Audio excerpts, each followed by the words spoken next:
This is Jeff. This is Tom. This is Kikii. And you're listening to 8 Up, the podcast.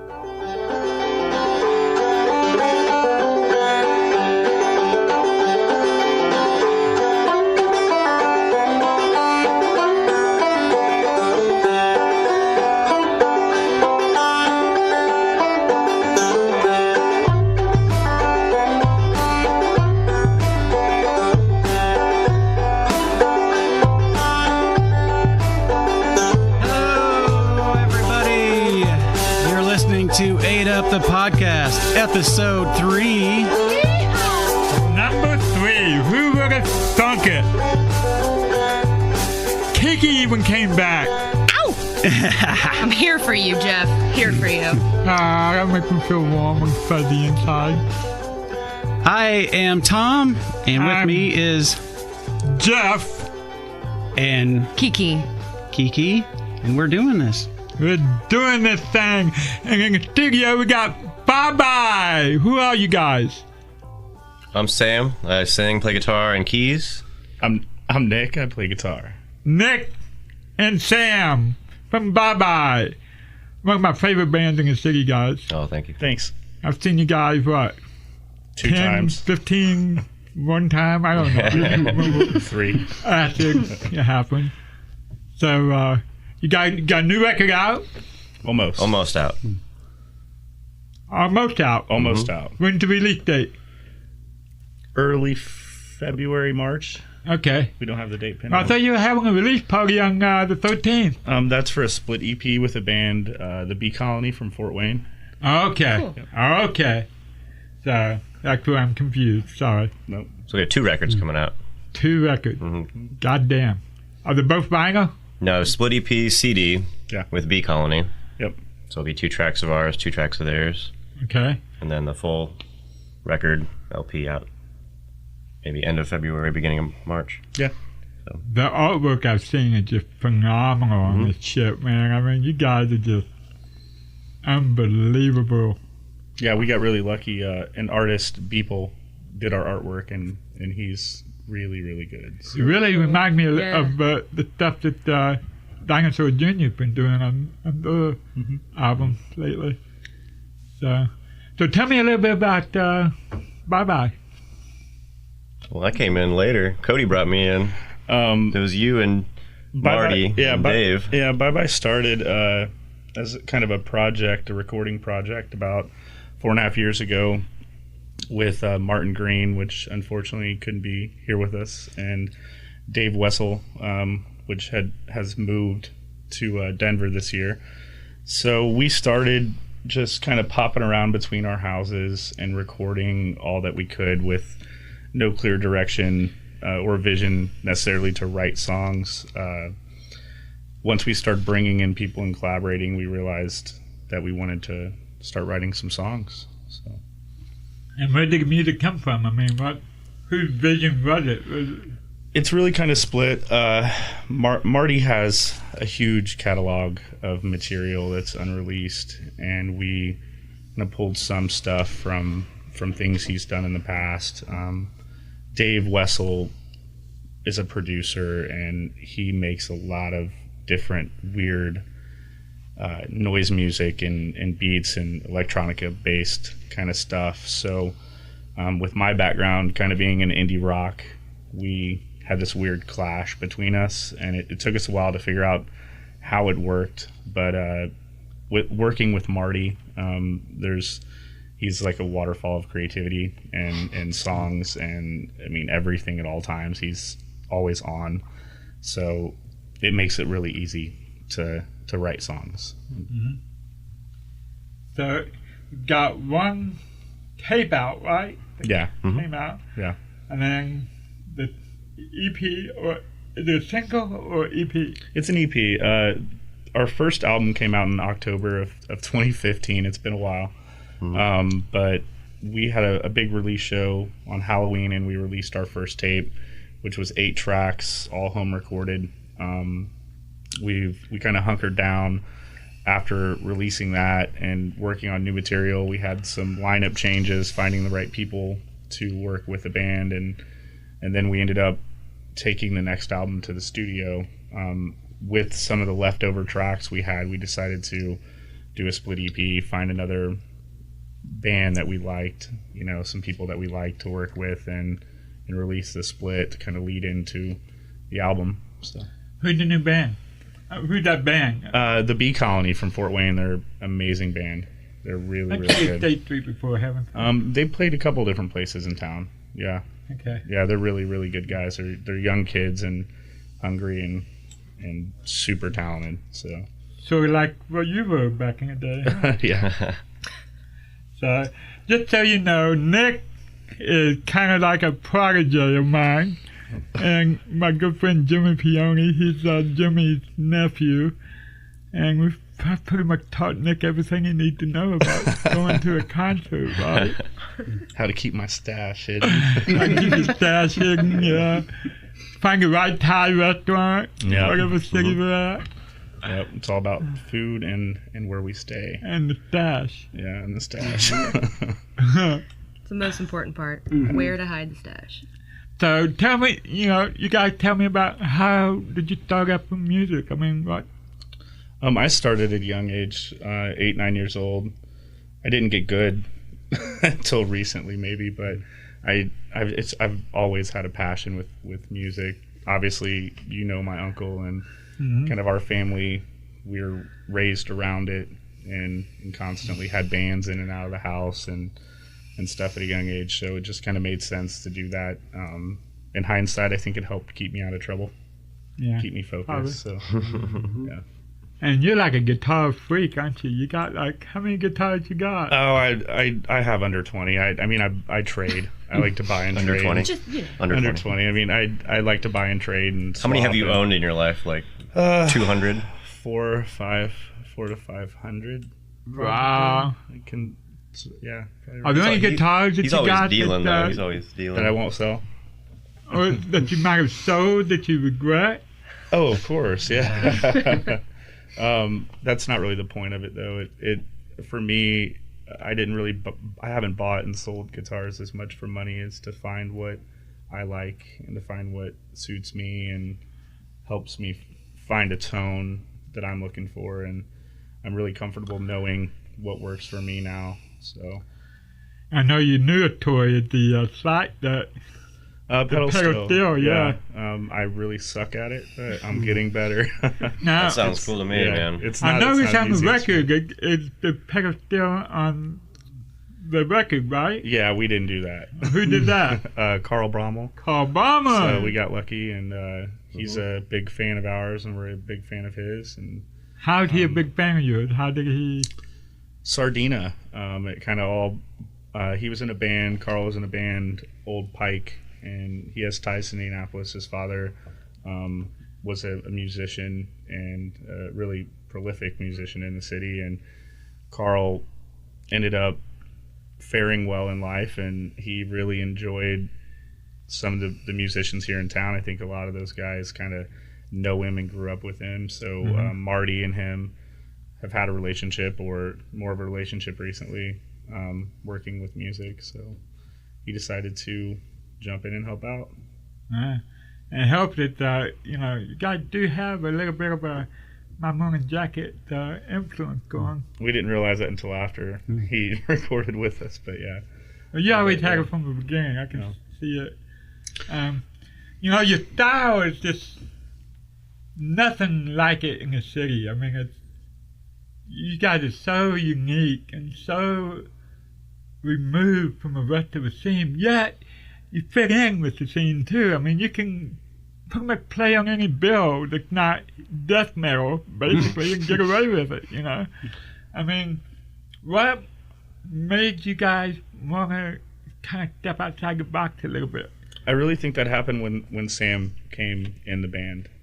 We were initially this kind of three-piece force of guys working together and against each other at all times to try to make music. And when Sam came in, he's a multi-instrumentalist, he's a songwriter, he practices, he charts music, he does it all. So having him kind of come in broadened what we do, and it helped us develop, I think, more of a sound now that we're following organically versus trying to create that sound ourselves. Yeah, my last project was Bone Setters. That's what I was doing for I love Bone Setters, man. 8 years, 7 or 8 years. I've seen a couple of Bone Setters, so it's just been awesome. And that's what I was doing for a long time, and then I got hooked up with these guys, and my interest kind of shifted over to BYBYE pretty hard. Did you know what you were getting into? I knew it was not preconceived. Like they weren't trying to sound like anybody else. It was like trying to be something very different, but also approachable to anybody. You know, young and old. I mean, people are really just, they don't know how to pigeonhole it. They don't know what to call it. But they like what they hear. So, and we kind of feel like we've done our job. Let's play a song off a new record. Let's take it on Thursday. Tell me about the song. That's a song that you guys had. It was an instrumental for a long time, and I put words to it. Yeah. So this is one of the only ones I actually wrote lyrics to. Yeah, this song started in Boston, actually. I think Dave Wessel, our former bassist, had started developing the song, brought it to us, and then Sam kind of took control, wrote the lyrics, and then Carl added in quite a bit, and it ended up kind of changing life and coming into shape. So did Carl actually come here, or how did that work? It's 2017, Jeff. He doesn't need to come here. No, we just traded tracks, via email. No, we. So he didn't get on a train with his guitar. No. And travel. No, we just linked him up. And with sleep on your floor and your couch. No. Oh wow. No, that would have been cool though. I have a really nice couch. All right, well let's play a song, Rick.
awesome.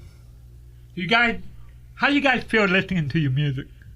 I still don't like to hear myself sing that much, but I'll get over that. Well, that was fucking awesome, man. That was great. I might never get over that. I don't know. It really got a breezy. I mean, it's just there's so many elements going on with this sound. There's some Southern California singer-songwriter shit going on. There's like I can hear some elements of like.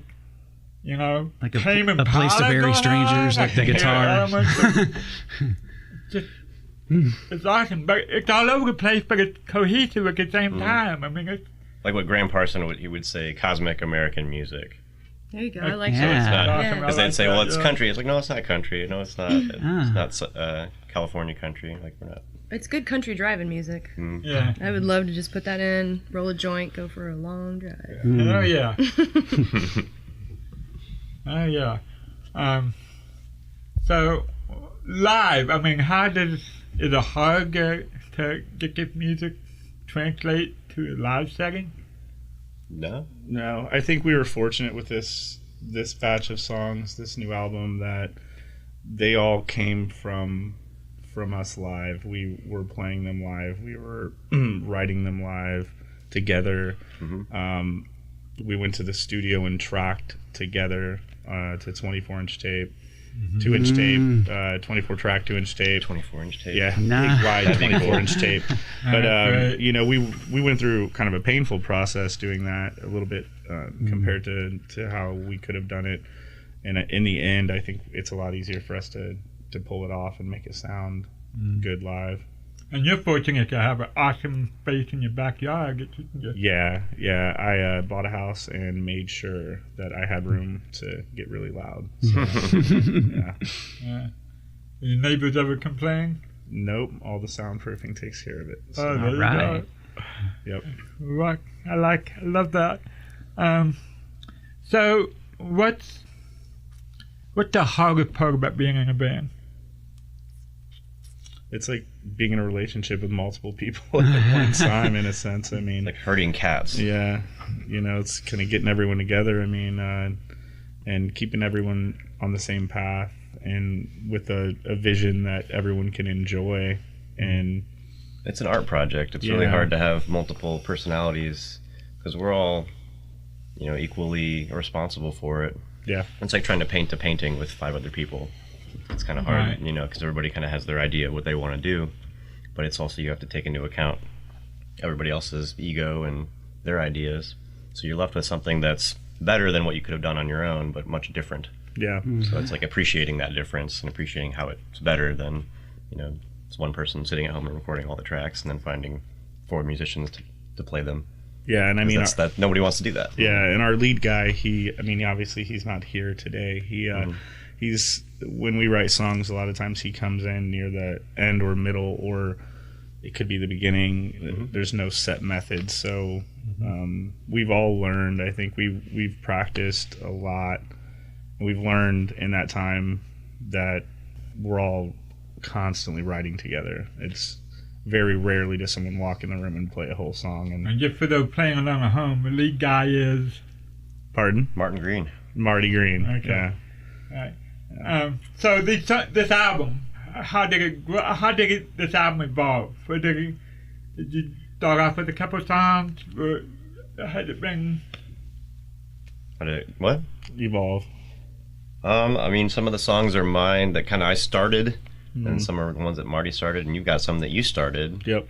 And then, I mean, it's just, and everybody kind of put their spice into it.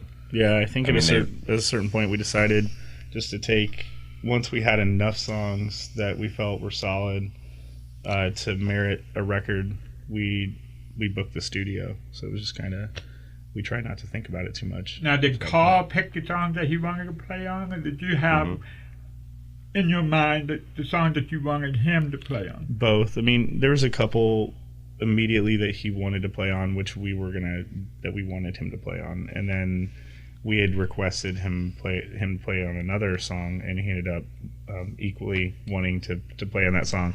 Carl really jumped in. I really think he would have played on the whole album if we'd have let him. It was kind of he was the best. I mean, pretty much did anything we needed. So you have him, Yeah.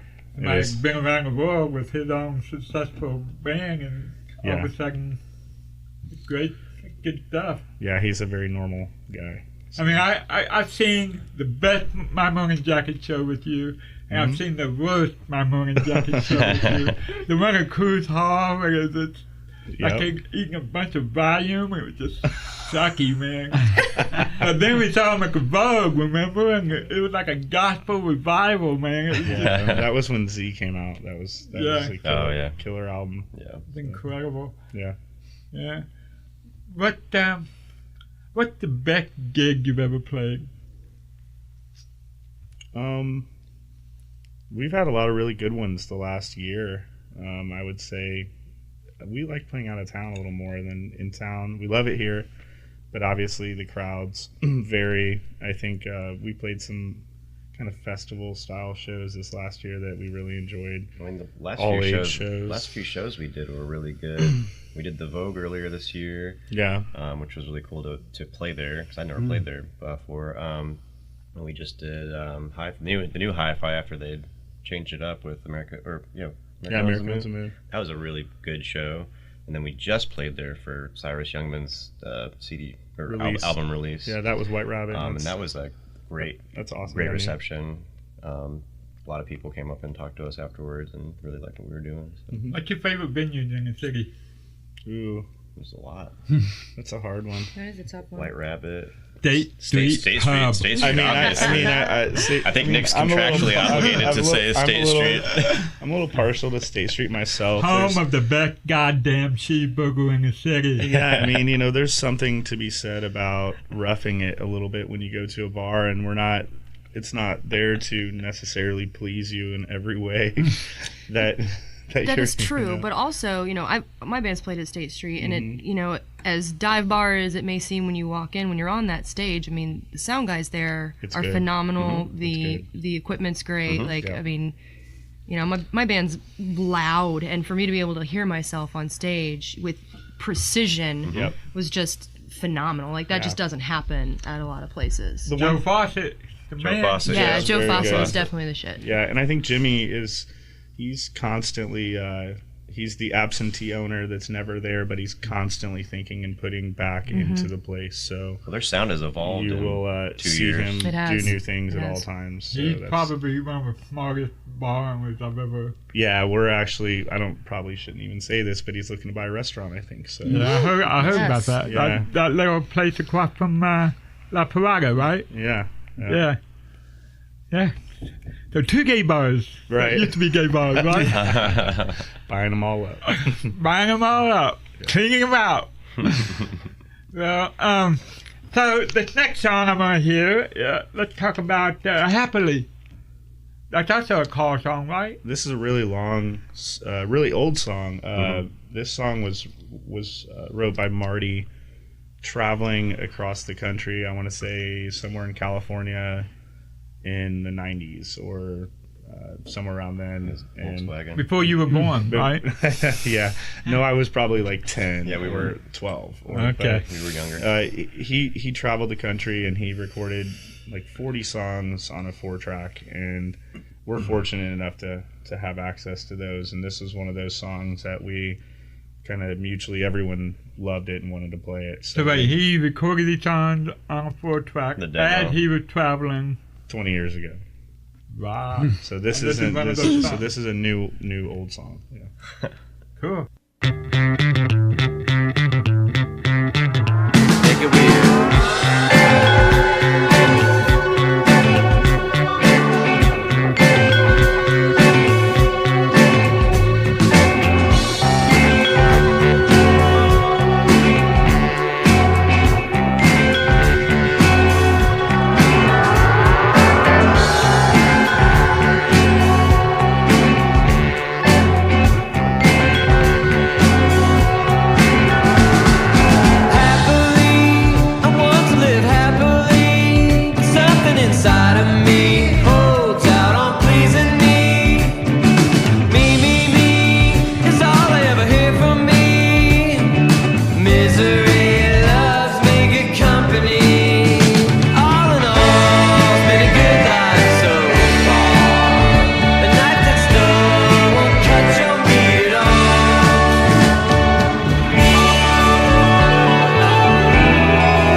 that's fucking awesome. Yeah. Thanks. Yeah. It's really I good. mean, you really got a 70s kind of a ring vibe yeah. almost, you know? And it's just, God, I mean, it's music is just, can't even wrap my head around it because the band in a city that's like this, you know? I mean, You guys, Jeff has a boner right now. That kind of makes you feel like the first time you heard an Oasis song, you know? Yeah. Yeah. Oasis. Yeah. Yeah, I mean, you guys are like a band that you would think a city like Chicago or even, you know, Nashville, you would see in, you know, one of those cities, but you're here and it's fucking awesome. Yeah, we love it here, and I don't think any of us have any immediate plans to move. So Yeah. So when you go play other cities, do you take things away from that scene, or have you noticed differences in scenes, or? I mean, yeah, a little bit. Chicago's kind of a weird city to play, I think, but throughout Indiana, Ohio, I think it's pretty much the same almost everywhere you go. What's the weirdest venue you've been to? Oh, Sylvie? the one in Chicago. Sylvie's? Lounge. Yeah. So this Russian lady owns it, and Russian to where she barely speaks English, and she's And Ukrainian or something. Ukrainian yeah. or Russian, village, yeah. Did y'all do it?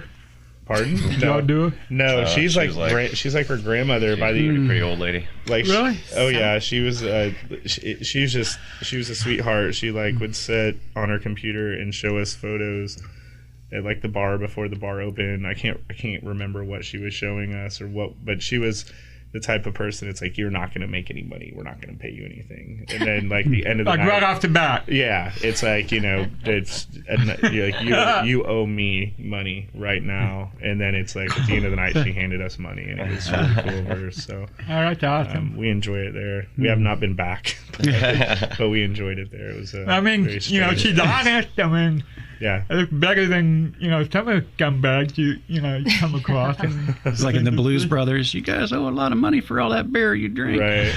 yeah. We've had that before. That's happened before. That has happened before. So.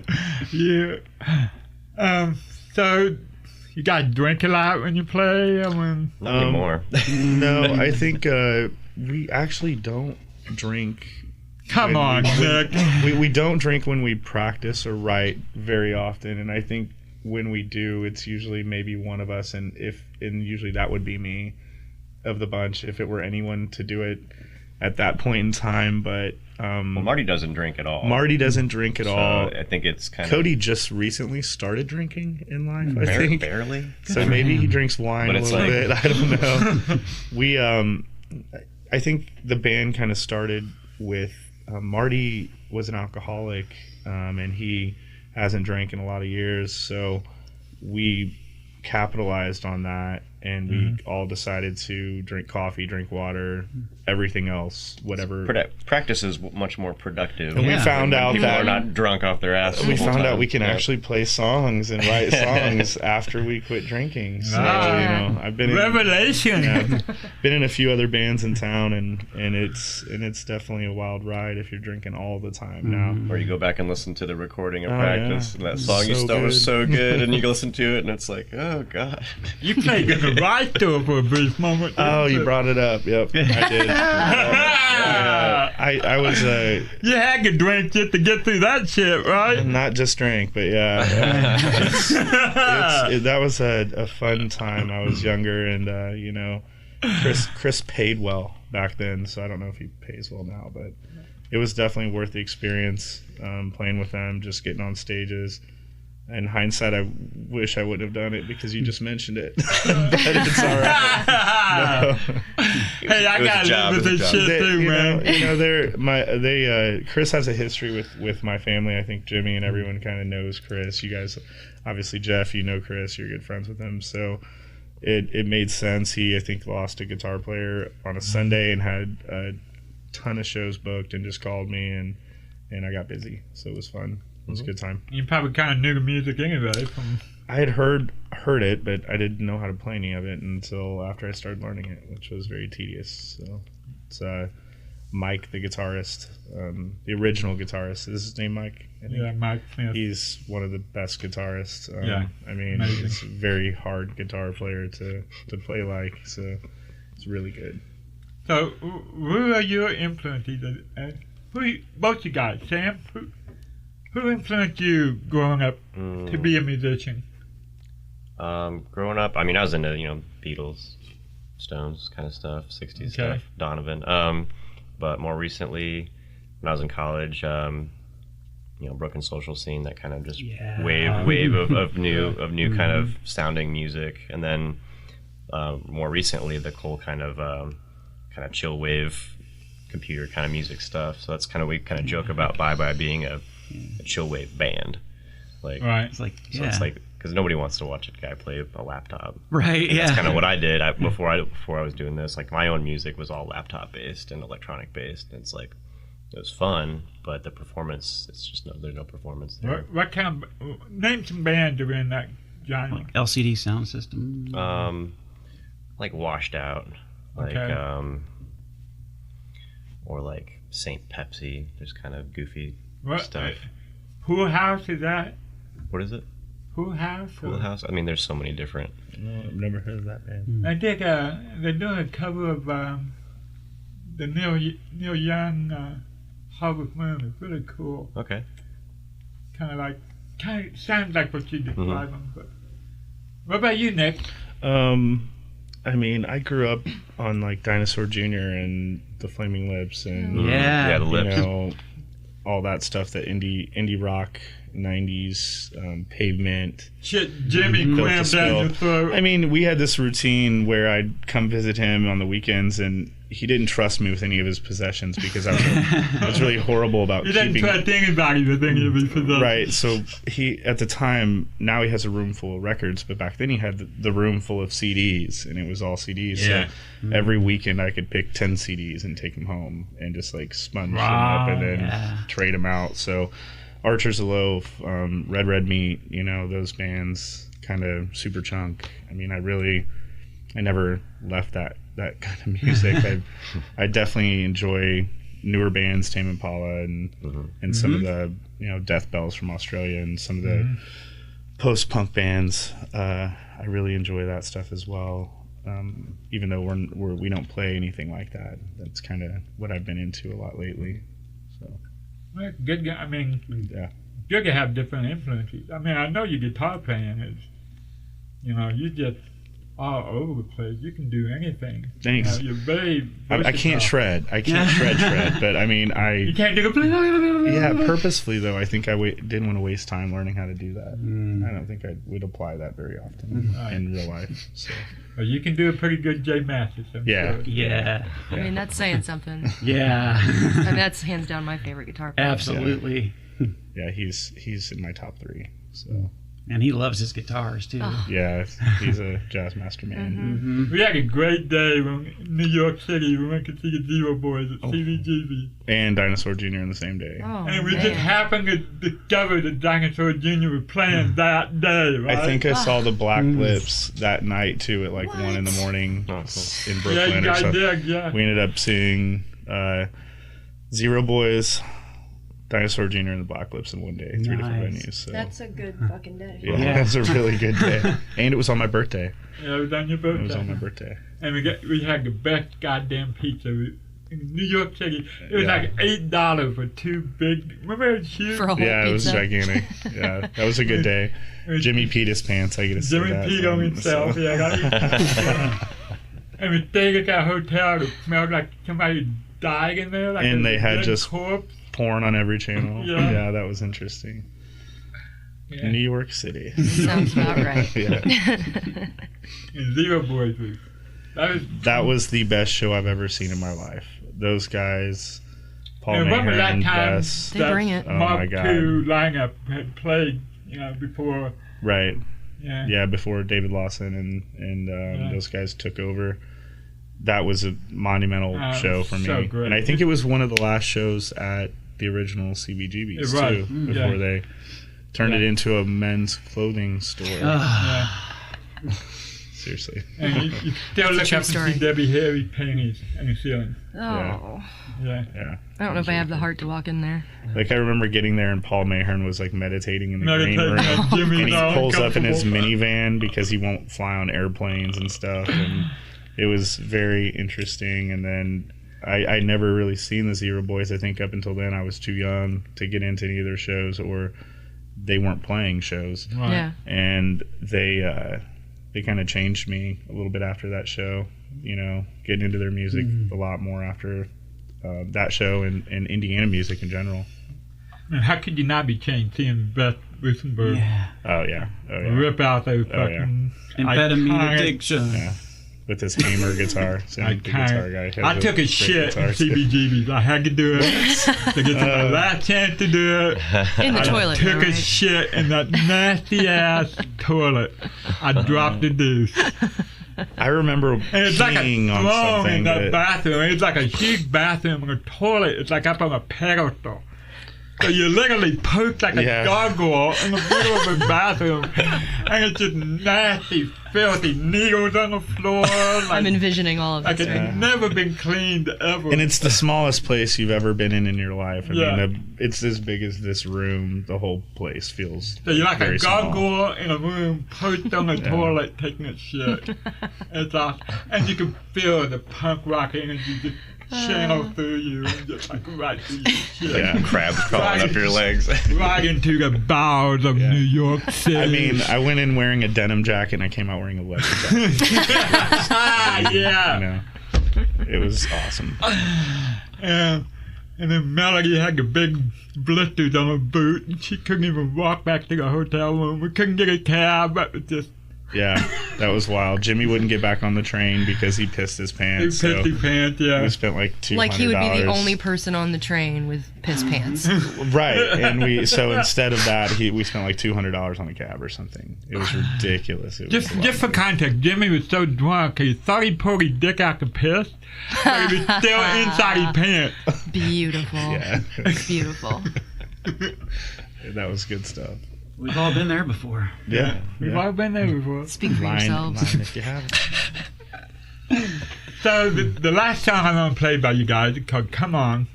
I love this song. It's personally it was one of the first songs that grabbed me off the album. What can you tell me about it? I think it was a warm-up song. It wasn't really a song for a really long time. It was kind of something we would just all jam, either when we'd first show up to practice or, and I don't think we ever planned on developing it into a song, and then it just started becoming a song, and yeah, so started as Marty kinda kept like a- Marty kept playing it. yeah, So we all were like, okay, yeah. he it's does good. that. Like he'll play something for a couple years and then, or a year, and we all kind of reject it in a sense. Not saying it's bad. It's just whatever the hell that guy's doing at that point in time, and then it makes sense later. He playing that riff He's again. ahead of his time. Yeah, and it's the same thing as a guitarist. You know when you find something good because you start to play it over and over and over, even if it's not part of a song yet. Right, and eventually it starts sticking in your Yep. head, Yeah. and you start thinking, "Oh, I can do this with this." And Exactly. you have a lot of songs like that. Yes. Yeah, all of them. Muscle memory songs. Yeah, we have a lot of songs that aren't developed that we haven't even started to begin to develop. Our process is a little too fast. I think we haven't figured out how to slow down with writing stuff. We tend to write faster than we can compose the songs and actually Right. get them right. And we found out going into the studio that how we thought the songs were going to be ended up not being how they ended up anyway. So we had a lot of different musicians come in and collaborate with us once we got in the studio. So it changed things big time. So I think we're still working on trying to pin down how to control writing a song and not letting the songs kind of write us or develop themselves too much. Is there merit to both approaches? Do what? Isn't there merit to both approaches? Yeah, and I think that we'll never figure it out. So it's just the goal is just to I mean, be more once you figure it efficient. out, it's pretty much over for you. Right, right, Like, right. It's total Yeah. bullshit. You know, It's a think good problem to Once we have. find the Yeah. formula, it's Yeah. over. Yeah, I think it's we just one day it's easy, one day it's not, and you know, when it changes, and that's what makes it And fun. if it ever becomes easy, you might as well just quit. Nah, I won't. I don't. Probably not quit. Okay, well, Rick, I think I want you to play "Come On" for us.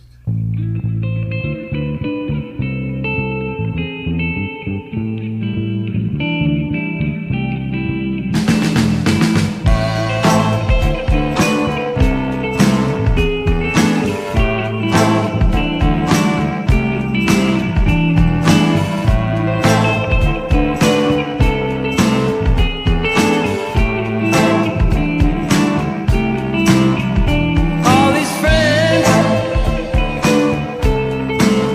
and the people I know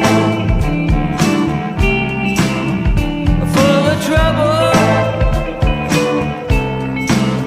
and sorrow. They keep on waiting for the life to begin. While the whole time it's been happening. Come on, come on, come on, come on.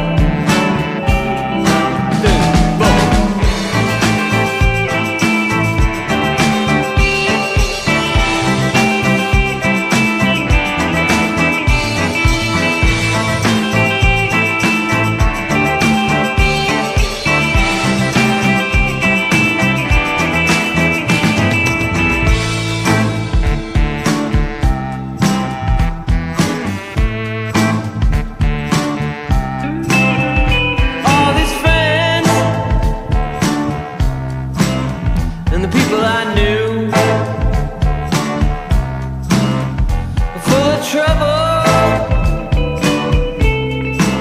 but that's nothing new. They kept on waiting for the life to begin. While the whole time it was at its end.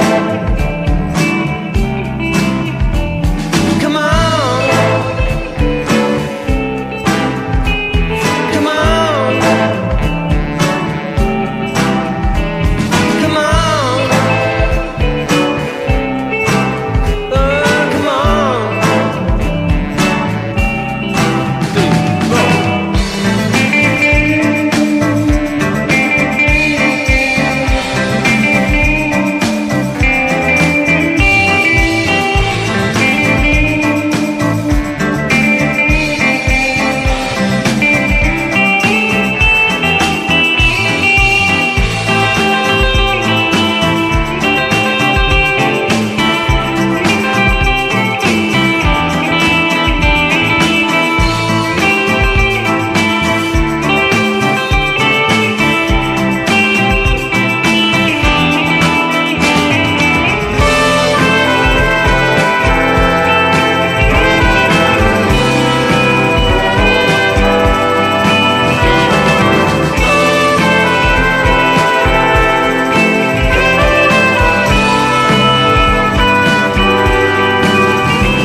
It's awesome.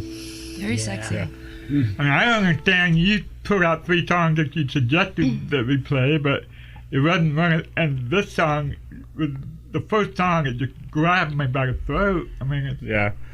That's Marty Green again. I mean, it's that, his lyrics, I think it's hard to find people that write songs abstractly and not about mundane things or just and love analogies. or pain or it's too easy to write about pain and to write about love and to write about everything everyone's used to hearing about at all times. And I think Marty doesn't think like anyone else I know. He doesn't think in terms of love and pain and those things. So when he writes lyrics, he writes really, really outside the box, and it helps. It helps help, draw you in. it really gives you guys an edge over. I think so. Yeah. It just comes naturally to him. He doesn't.